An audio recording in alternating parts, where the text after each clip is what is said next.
안녕하세요. DDR 부동산 연구원의 서영창입니다.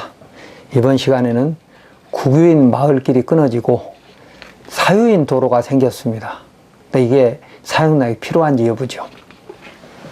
질문: 경매로 취득한 임야를 개발하기 위해서 진입로를 확인해 보니 포장된 현황도로에 접해 있기는 하나 국유 및 사유가 섞여 있고, 사유인 부분은 소유자가 통행을 차단하는 시설을 설치해 놓고 있어서 혼란스럽습니다.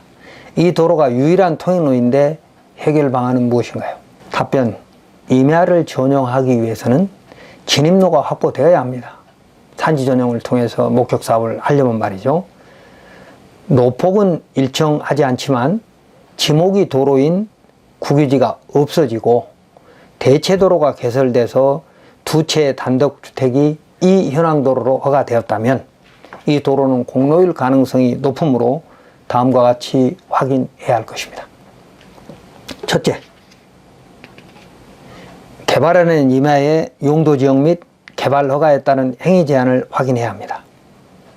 지금 내가 경매로 취득한 임야의 윗부분이 보전산지이고 아랫부분이 준보전산지이며 계획관리지역과 농림지역이라면 각각의 용도에 맞는 허용행위를 찾아서 그 진입로 기준을 확인하여야 하는데, 준보전산지에서는 지자체 도시계획조례에 위임된 개발행위허가 기준이 더 중요합니다. 비도시 면적은 건축허가에서 건축법 도로 지정이 면제되지만 개발행위허가에서는 도로 등이 미설치된 지역에서는 조례 기준을 확인해야 합니다.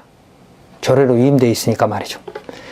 개발 규모가 5,000제곱미터 미만이면 너비 4m 이상의 도로가 확보되어야 하나 1,000제곱미터 미만의 단독주택 및 일종근생 농림업용 시설 부지는 기존의 마을 안길 및 농로에 접속해도 됩니다. 개발행위가 운영지침 3-3-2-1 규정되어 있습니다. 두 번째, 진입로가 현황도로라면 그 개설 경위를 확인해야 합니다. 그러나 국유지도 아니고 건축법 지정도로도 아니고, 여기는 비도시 면적이니까 지정할 수 없었던 거죠. 그래서 그런 현황도로는 개설 경위를 확인해야 합니다. 마을 안길 및 농로가 포장은 돼 있지만 일부가 사유라면 그 사유 부분의 동의가 필요하다고 해석할 수도 있습니다. 다만 인허가를 받아서 개설된 도로라면 개설 목적을 확인하거나 당시 마을길이 존재하였다면 공익 및 이해관계인의 보호로 개설된 대체도로인지 확인해야 합니다. 만약 마을 안길이 국유와 사유가 혼재되어 허가를 받았다면 대체도로일 가능성이 높으므로 먼저 주변에 건축물이 있는지 확인하고 이 현황도로의 지목이 언제 도로로 변경되었는지를 확인해서 이런 법정도로를 관리하고 있는 건설과에 문의하거나 당시 대체도로 인허가 서류를 정보공개 요청해서 공로 여부를 확인해야 할 것입니다. 그림을 보시면 노란 색깔의 도로가 현재 사유지이면서 도로로 쓰고 있는 부분이고, 주황색 색깔의 도로는 국유지입니다. 자, 그러면 오른쪽 상단에서 이게 이제 진입로인데, 거기서부터 진입로를 만들 때는 허가 기준에 미달이니까 진입로를 확장을 했진 거죠. 그래서 주황색의 좁은 국유지 도로에 노란색의 도로를 합해서 6m 또는 8m로 처음에 만들었다는 거죠, 입구는. 그러다가 일정 시설이 지나서 단독주택 부지는 너비 3-4m 정도 수준의 현황 도로를 개설했던 거죠.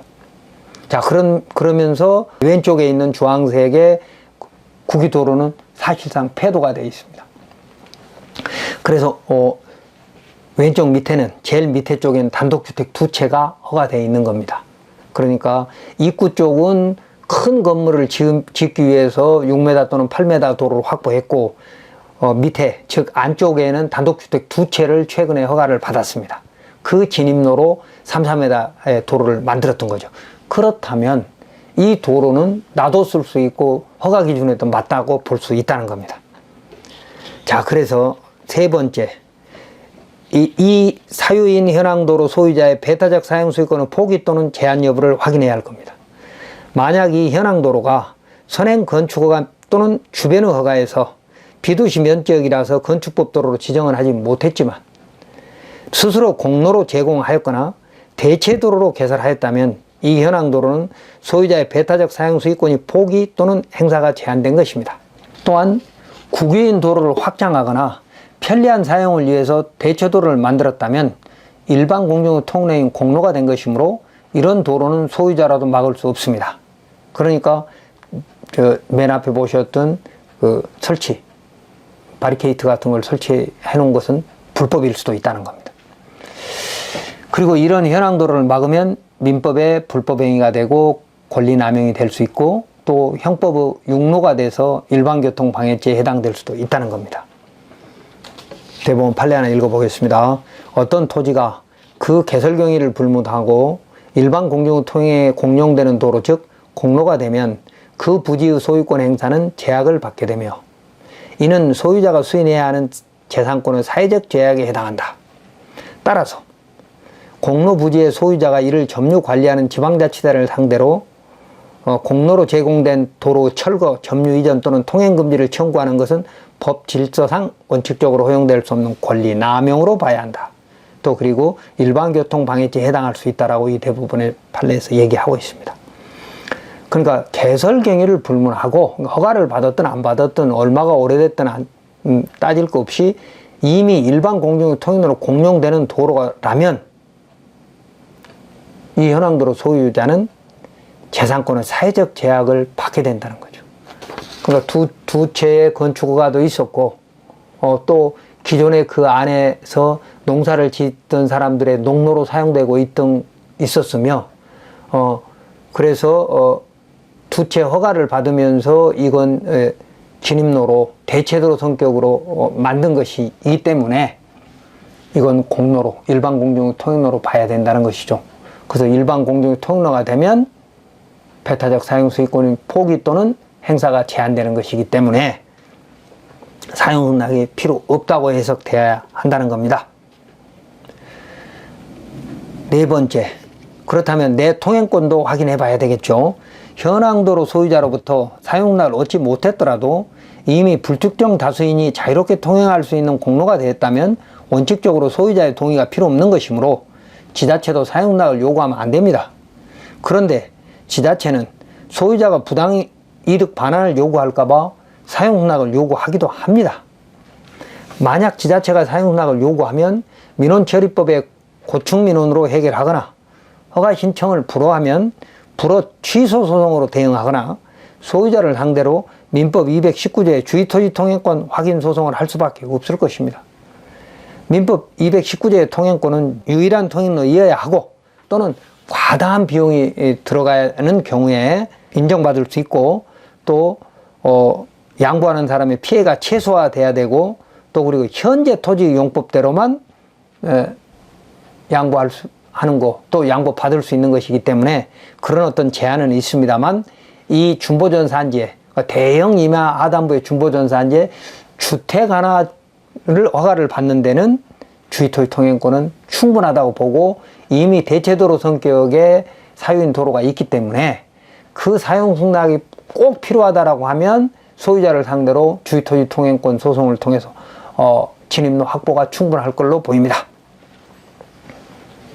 대법원 판례 하나 읽어보겠습니다. 민법 219조의 주의토지 통행권은 어느 정도 범위로 볼 것인가는 구체적 사안에서 사회 통념에 따라 쌍방 토지의 지형적 위치적 형상 및 이용관계, 부근의 지리상황, 상린지 이용자의 이해득실, 기타 제반사항을 기초로 판단하여야 하며 토지의 이용 방법에 따라서는 자동차 등이 통과할 수 있는 통로 개설도 허용되지만 단지 토지 이용의 편의를 위해서 다소 필요한 상태라고 여겨지는 정도에 그치는 경우까지 자동차 통행을 허용할 것은 아닙니다.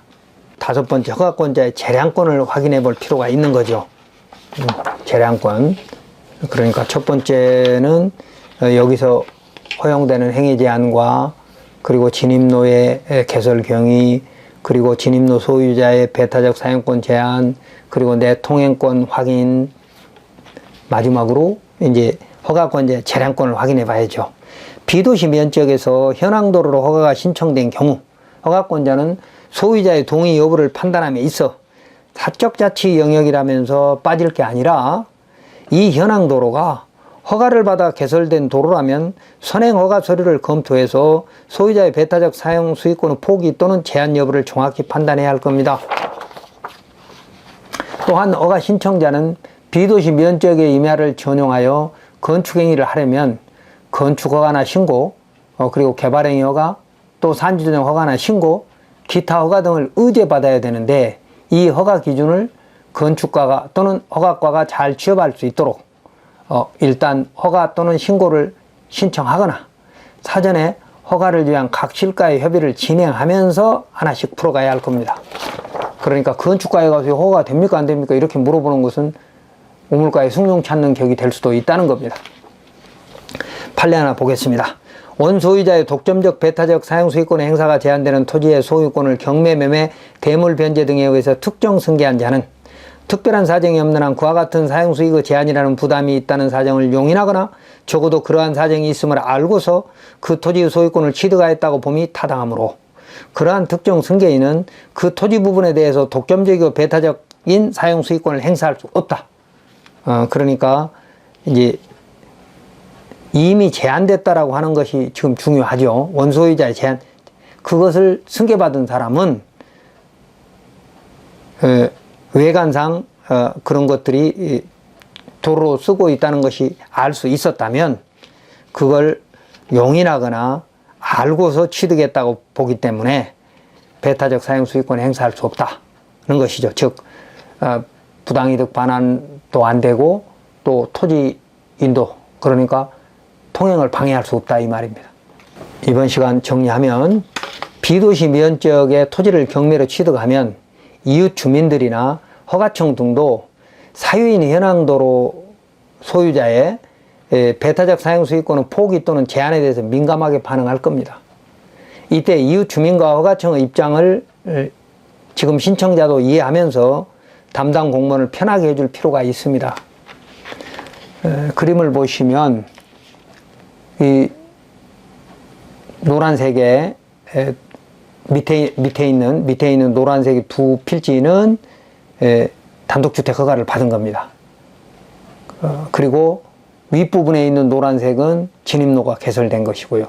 사유인 진입로가. 그리고 주황색은 전부 국유인 도로입니다. 그러니까 국유인 도로가 있다가 끊어지고 다시 또 이어지고 하면서 단독주택 허가 2건이 났다 이겁니다.